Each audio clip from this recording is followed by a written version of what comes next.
I had a couple of messages over Instagram in relation to a reel that was about episode 47, having a baby decimated my marriage. And one of them, she said, well, you speak so much about hard things and I wonder if it's making things seem harder than they really are.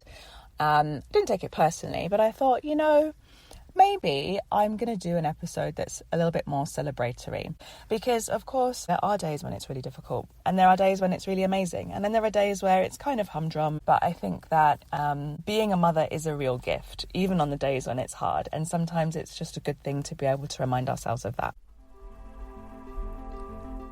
Welcome to the Mama Circle podcast with me, your host, Natalie K. Martin, but please call me Nat. As mums, we know that motherhood is full of magic, but it also comes with hidden costs that honestly we were just not prepared for. The exhaustion, the mental load, the money squeeze, the way our relationships and sense of self get stretched so thin that they almost break. I call this the motherhood debt, and this podcast is a safe, judgment and shame-free zone where we talk about it all.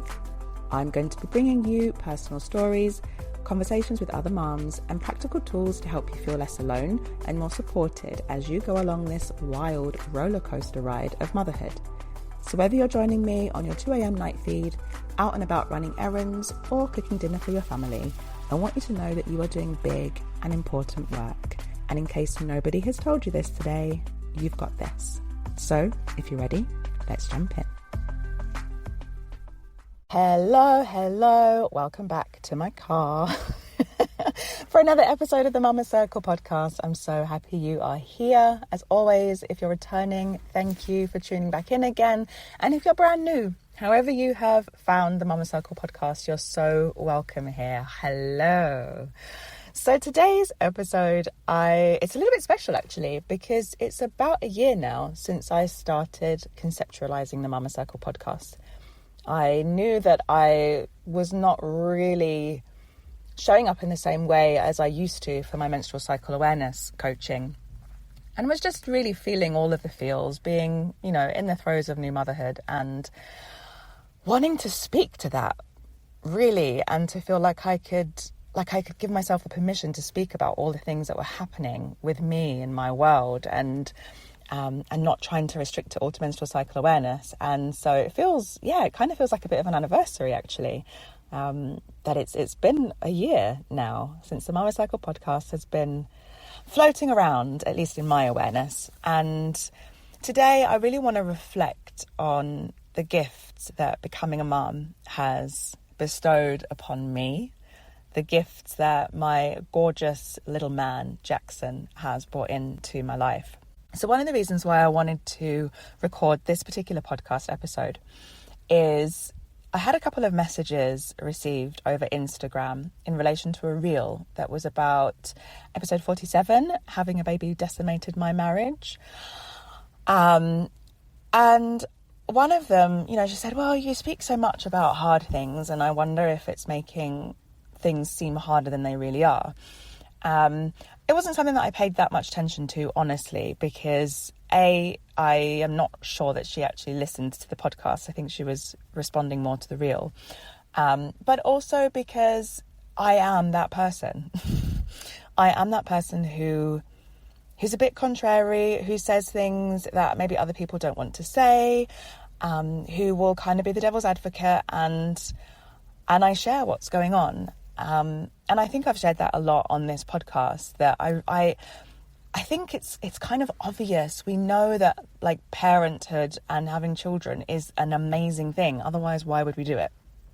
I think that's something that, when you speak to parents, they'll be like, oh, it's so hard, but it's so worth it. We know all of this, but I feel like the challenging parts have not really been spoken to that much. I mean, at least not before. It's obviously now becoming a real thing. On social media and obviously on, podcasts like mine. But I just kind of, I listened to what she said. Didn't take it personally, but I thought, maybe I'm going to do an episode that's a little bit more celebratory, just to kind of lighten the tone a little bit. And then I'll get back to my usual program of death and destruction. No, not really. But, and, also with it coming to kind of like this year anniversary of really, I guess, allowing and giving myself the permission to really step into my role as a mother in terms of the work that I do, I thought this is a perfect time to record this.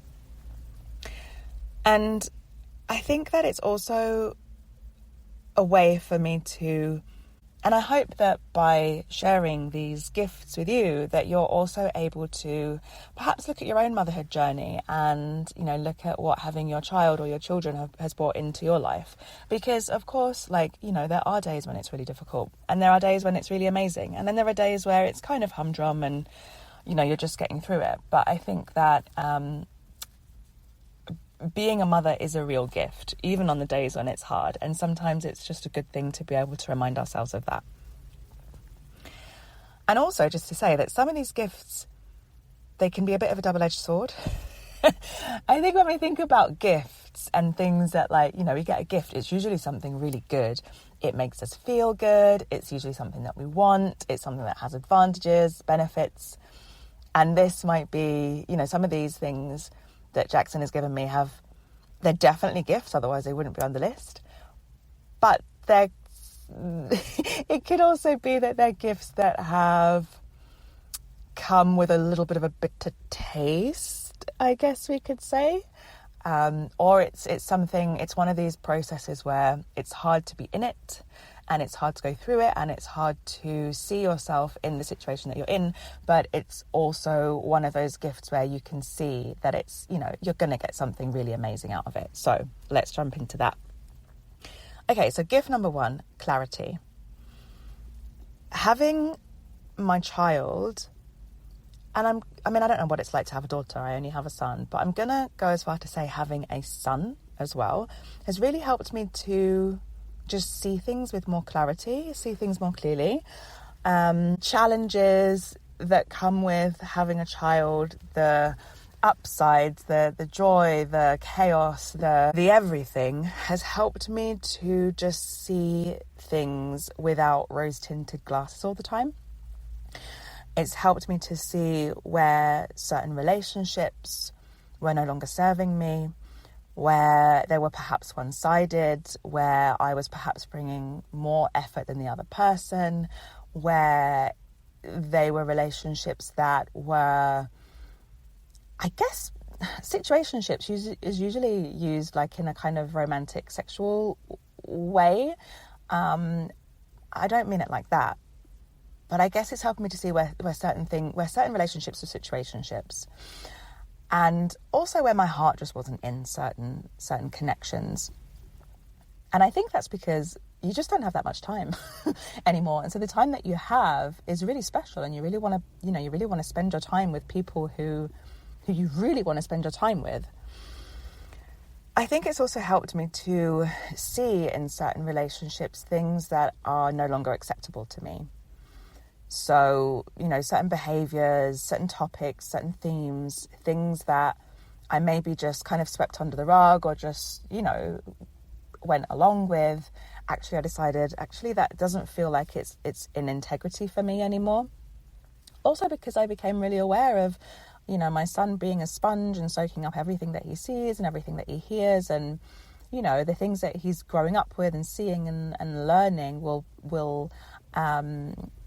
I was going to say perform, that's a completely wrong word. They'll inform, that's it. They'll inform his own perspectives and what he thinks is right and wrong and, good and bad and all of that kind of thing. And so I guess I've really had to kind of, I don't say I had to. It didn't feel like it's something I had to. It felt something quite natural that I wanted to, I guess, I kind of do a bit of a purge, a bit of a cleanse, I guess you could say, in terms of certain relationships and connections. It's also helped me to look at my own familial connections and decide how I want to live with family, the kind of relationship that I want to have with family. It's helped me to kind of get curious around why certain relationships aren't there, why certain relationships prevailed when others didn't. And I think it's also just generally given me a sense of understanding that everyone, including my parents, are just people. My grandparents are just people. Everyone is just a person. And I think when we're young, we can kind of have like we put our parents on a pedestal, for a lot of us do. And I completely understand why we do that. But I think that in doing that, we can sometimes forget that they're human. And, when I think about my mum, she was 19 when she got pregnant. She was 20 when she had me.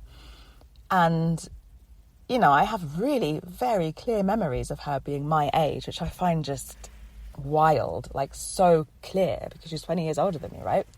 And I think about the feelings that I have and how much my life has changed, and, like the identity shift that I've had in my life through having one child, and I'm, one of four.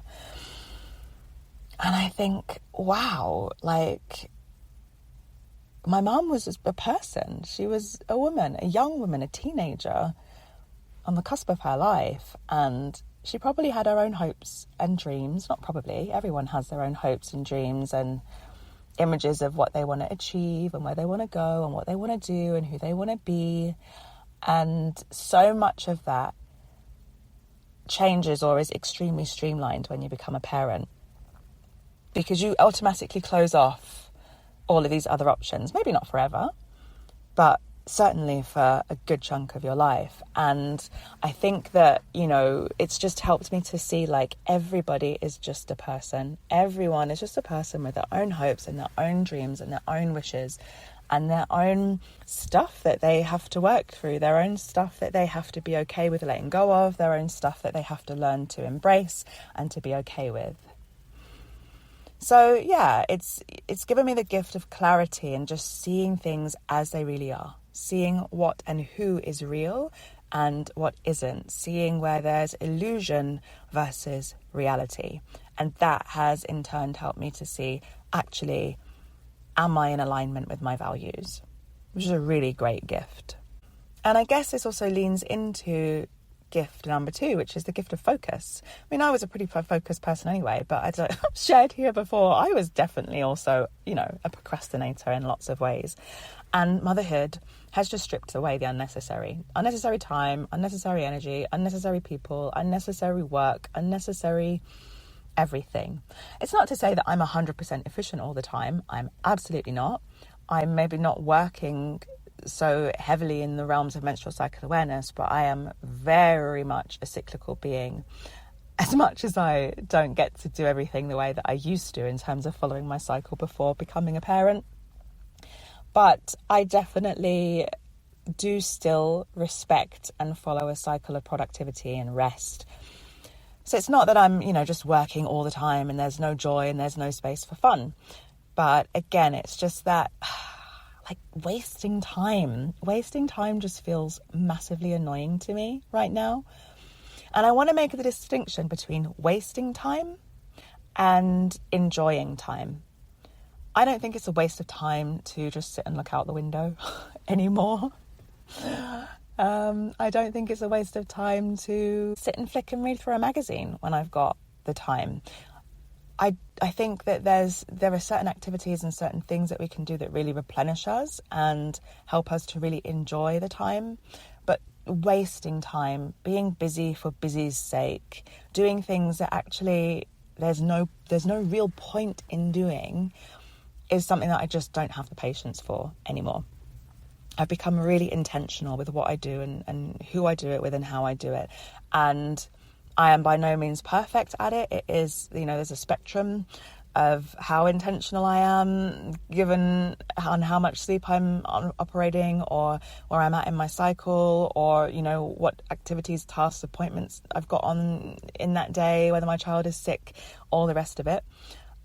It's something that it's a practice. It's practice of being intentional with time. And this focus has actually really been massively important in terms of this podcast, because it's everything. Like, I could not do this without being focused. It takes, even doing it in this very kind of low production, just very kind of like fly by the seat of my pants way, recording on my voice notes in my car, because I don't have time to, go home and sit and plug in my proper mic and all the rest of it. It still requires a massive amount of work and a massive amount of focus.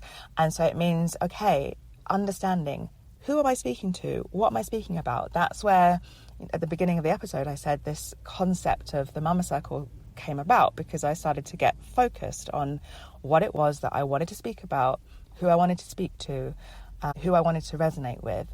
And then thinking about the topics, like, what do I want to speak to for each episode? What conversations am I having with people in my life around me? What am I seeing in terms of topics that are happening out in the world? What's trending? What are certain realizations that I've had? And then the actual work of sitting down, recording, show notes, social media, having the focus to think about, what do I want for the rest of my life? Where do I want this podcast to go? Where do I want my career to go? That all requires focus. And having focus is not necessarily easy when you're a very creative person, especially if you're a creative person who can get distracted by new ideas and kind of have that magpie syndrome. So focus, it's like, okay, I have half an hour. In half an hour, I'm going to do X and I'm going to do Y. And wow, it's pretty damn amazing what you can get done in such a short space of time. Gift number 3, universal, I think, resilience. The sheer adaptability that being a mum brings is, it's amazing. So there's a lot of sirens going past at the moment. It might get a little bit loud. It's just amazing when I really think about it. I'm like, we are such amazing, as human beings. You know, if you look at what people can put themselves through, the amount of resilience that's needed to run a marathon, to run through the desert, to climb Everest, to fight cancer, all of these things. Like when we really put our minds to it as humans, I think we can be verging on the superhuman. And I think that when we become moms, we just step things up, like by 200, 300, 400%. Sleepless nights, not just one sleepless night or 2 sleepless nights or 3 sleepless nights in a week, but night upon night, week in, week out, month in, month out, for years. I was woken up last night by Jackson again. He's in a real habit of getting up at around about 11:30 or between 11:30 and 1:30 in the morning and coming from his room into bed. And actually, I've just stopped caring. I am not gonna pick him up and put him back in his bed. Like, I just need to sleep. And if he's gonna sleep with me, whatever, it's not a big problem. But I was thinking about this morning at like 1:30, 2 o'clock in the morning, because he was really fidgety and just, just moving all the time. And I'm trying to like move away from him on the bed and he's searching me out. And I thought to myself, I don't know if someone would have told me a few years ago that I would be able to survive on broken night after broken night of sleep over a sustained period of time, I would have point blank laughed in their face. The girl who felt hungover, having one bad night of sleep, who would have a massive migraine, who would feel nauseous. I tell you, what happens when you become a parent and you just, and it's not to say that it's like that for everyone. Some people really, really struggle with the sleepless nights. They develop psychoses and, it's a real big deal. But I think that in general, the things that we have to go through as moms, the load that we take, the physical, the mental, the emotional, the spiritual load is just... it's honestly amazing. It actually really, when I think about it, it's kind of like thinking about the universe. That feeling when you just kind of get a bit overwhelmed with awe. That's the word that I was looking for. So, yeah, the ability to just keep on going, even when you don't think you can, when you're having the worst day possible, you feel rotten, you've got your period, you've got a migraine, you've got a cranky toddler, you've got things to do, you've got to cook, you've got to put laundry on, they're sick, whatever, is like the world is falling down around you, but somehow by the skin of your teeth dragging yourself by the nails, you make it. Barely, but you make it. I think I've mentioned this once before in the podcast. Years ago, I got a fortune cookie. And I think it was just a really bad translation from German to English. But the English translation said, you'll barely make it. And I was so like, not disgusted. I was kind of like a mixture of being like disgusted and afraid. And I was like, oh, I don't want that. And I threw it away. But it became a bit of an in-joke for years. We'd always, when we had a really hard day or whatever it was, we'd look at each other and be like, oh, I barely made it. You don't know how much I wish that I'd have kept that fortune cookie slip. And I don't like fortune cookies. I don't eat them. But every time I go to an Asian restaurant and I get a fortune cookie, I'm like, please give me you'll barely make it again. Because it's so true and it's so accurate. Just this feeling of, you're going to be okay. It'll be really, really hard, but you're going to be okay. You're stronger than you think you are. And you've got this. Okay, so gift number 4, inner strength and courage. Again, it's kind of like that, you barely make it. But when I think about the environments in which we live and become mothers, it's wild. For me, when I really stop and think about the fact that I have a child, I live in Germany, I live in a foreign country, I live in a country where, the culture is different. The language is certainly different. If you've ever tried to learn German, you will know what I'm saying. So going through this whole motherhood thing in a foreign country where I have no family of my own, where I have no friends who have known me since, for years, since childhood. I've got amazing friends here, but, that feeling of like, this is my friend that I've known since I was like 15 years old or whatever, that I don't have here. No family here, being self-employed here, and then having a child on top and navigating all of that. And when I really think about it, things like going to the what is it in English? The prenatal course, like the birth preparation course, that was all in German. I understood most of it, and Simon's German, so he was able to translate the things that I didn't understand, and the midwives also spoke English, so they could translate, but it was in German. And something as big a deal as a birth prep course where you're learning about the process of labor and all the things that you have to think about and all the things that come with being a brand new mom, like what to expect in the first week or so, the first month, the first 3 months, doing all of that in German, going into paid office environment in German. I speak German in my work day, probably 90% of the time, a little bit less on days when my brain isn't working. It blows my mind. It really blows my mind that I've carved a life for myself here. I've got my own people, my own friends, I've got my own job, I've got my own life. I can call their equivalent of the HMRC or the pensions board and have a conversation. And I'm really proud of myself as a person, as an individual, but I'm also really proud of myself for doing all of this while being a mom, while operating on no full night's sleep, while operating on the inner waves that come with motherhood.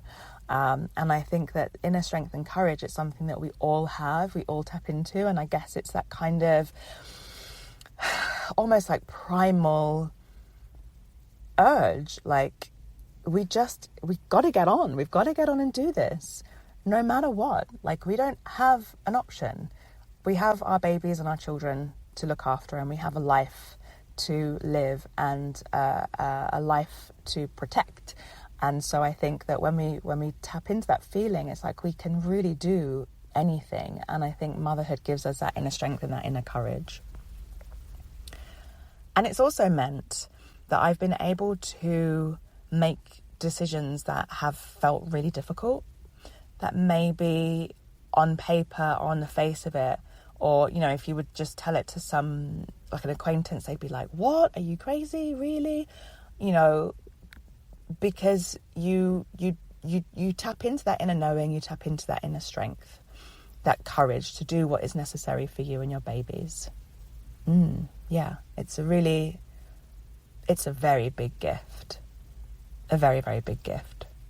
But it's not the biggest gift. The biggest gift I've saved for last. And it's going to sound so corny, but it's so true. The biggest gift that my son Jackson has given me is love. The way I love this human, I cannot even tell you. Like, my eyes are swimming a little bit just thinking about it. Someone, when I announced my pregnancy on Instagram, which I did in week 7 because, you know, I was someone who spoke about menstrual cycle awareness, and I basically shared my cycle updates almost daily, and I didn't want to suddenly stop doing that. So I shared my pregnancy from week 7, and someone sent me a message and she said, "Get ready to meet the love of your life." And she was like, it was the biggest understatement that you could ever say or hear. The love, it's bonkers. It's so wild to me because it's love that just keeps on growing. It just, you know, it's not like he was born and I loved him and that level of love stayed the same. Just watching him grow, and the stuff he's coming out with now, he's like almost 2.5. The stuff he's coming out with, the words that he knows how to use, the way that he strings sentences together. He knows my name. He says, Frau Martin and Natalie. He knows that my name is Natalie. He doesn't know that it's Natalie Martin. He knows that it's Natalie and Frau Martin, Mrs. Martin.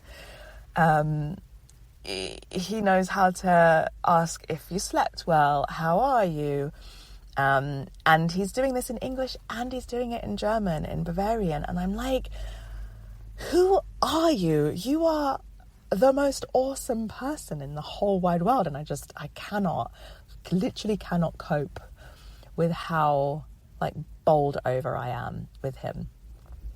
And something that's really new and just like, crumbles my heart so much. And it's like my heart just grows so big outside of my body when he does it.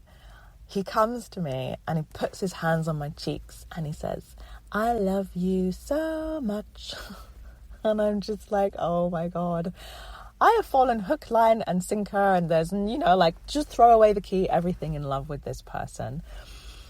It's changed my capacity for connection, I think. It's shown me that love can feel so deep and so true and so unconditional, because even when he is being the worst person in the entire world and trying me to the points of like, I still love him. I don't think there's anything that he could do that would make me not love him. And that is not something that I can say for anybody else in this world, not a single other person. Well, apart from my family, maybe. But it's really, and I think that's why it's also helped me to see where there wasn't love, or where the love that was there wasn't the kind of love that I wanted. It set the bar really high. I'm just going to say. And it's also, it's been a really beautiful thing because it's really softened me. I feel like I've become a lot softer as a person in a lot of ways, but I've also become a lot stronger, as I said.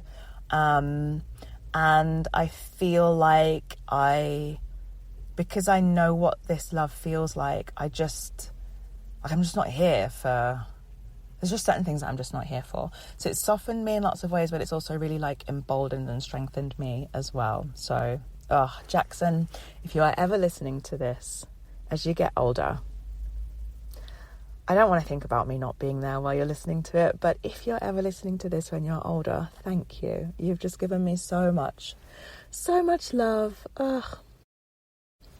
Right. Before I get really emotional and start crying in my car, I just want to say, yes, motherhood is really hard. We know that. Hopefully we are knowing that more and more so that we're going into it with eyes wide open. But it is also full of these are like, 5 things that I've shared? There's so many more. And I think that we need to be okay with speaking about the things that are hard, because just because we're speaking about things that are hard doesn't mean that we don't love our children, doesn't mean we don't appreciate the gifts that they've brought into our lives. Motherhood is not or, it's and. Two things can be true at the same time. It's a paradox. You can love someone to the ends of the earth and walk through fire for them. I actually saw a post on Instagram yesterday, which was about a Swedish woman, I forgot her name, but she suffered burns on 93% of her body, severe burns on 93% of her body, because she saved all 6 of her children from their burning home. She woke up, house was on fire, and she took every single child out one by one. The stairs had collapsed. She walked through literal flames, and she said that she could feel her feet, like the skin on her feet, like melting as she walked through the house, and got every single one of her 6 children out. She was in a coma for 2 months. And the first thing she said when she came round was, "Are the kids okay?" Like, you better believe, like, walking through fire is like easy. I would do that 100 times over for Jackson. But it doesn't mean that I'm not allowed to say that I also find it really hard, that I also find it really challenging, that he tests me sometimes, that sometimes I miss having freedom and all of those things. Two things can be true at the same time. And we need to be able to be okay with that. And we need to be able to validate both. And I think that when we take a moment to be honest about the things that we find hard and not kind of like, oh yeah, I'm fine, it's all so easy, when we're feeling like absolute horse poop, being honest and getting it out of our system, sharing it, giving it words, helps us to also make time and space to acknowledge the good, the amazing, the joyful. And when I sit here thinking about all the things that I've just shared, I am just so grateful. I'm so grateful for becoming a mom. I'm so grateful for becoming a mom to Jackson. I'm so grateful for all of the gifts that he's brought to my life, even if they haven't necessarily appeared the way that I thought that they might. And I really encourage you to do the same. Take a few moments. Think about the gifts that your child has brought to you or your children have brought to you. It's okay if they're double-edged swords. And not or. And also, just to say that if you want to have a space where you can talk about the good, the bad, the ugly, then hop to the show notes, the description, click through, take a look at It's a Lot, my WhatsApp group for mums. We share every week, sometimes with a prompt, sometimes free sharing. And it's a place where no judgment is allowed, no criticism is allowed, no advice is allowed unless it's asked for. It's somewhere where we can just speak from the heart without fear of being taken the wrong way. And I would love to have you in there. You have a free trial for 30 days. All right, my dears, if this has resonated with you, I would love to hear from you as always. Maybe share with me what your gifts are. You can get in touch with me, as always, by email, info@nataliekmartin.com. You can get in touch over on Instagram @natalie.kmartin. And if you would like to leave a review, pop a few stars, I would not be unhappy about that. It really, really helps with the algorithm, and it's so great because I can see it really working on Spotify. It's, you know, when you share episodes of my podcast, but any other podcast, when you share episodes, when you leave ratings, when you follow, Spotify and Apple, can't speak for the others because I don't know how they operate, but Spotify and Apple start to show the podcast on their home screens and recommendations, and it gets this podcast out to even more people. And this is like my passion work. It's my heart work. I want to reach as many moms as possible. I'm being really bold in sharing that and not playing small and playing humble. I want to reach as many moms as possible. I want us to start to feel freaking amazing as mums, but I also want us to be able to have safe spaces where we can talk about the things that are hard, the motherhood debts, the things that we just quietly suffocate ourselves with. We need to have a space for both. So please, if you haven't already, pop a star rating, hit follow, share this episode with someone who might need to hear it. And I look forward to seeing you back here for the next episode.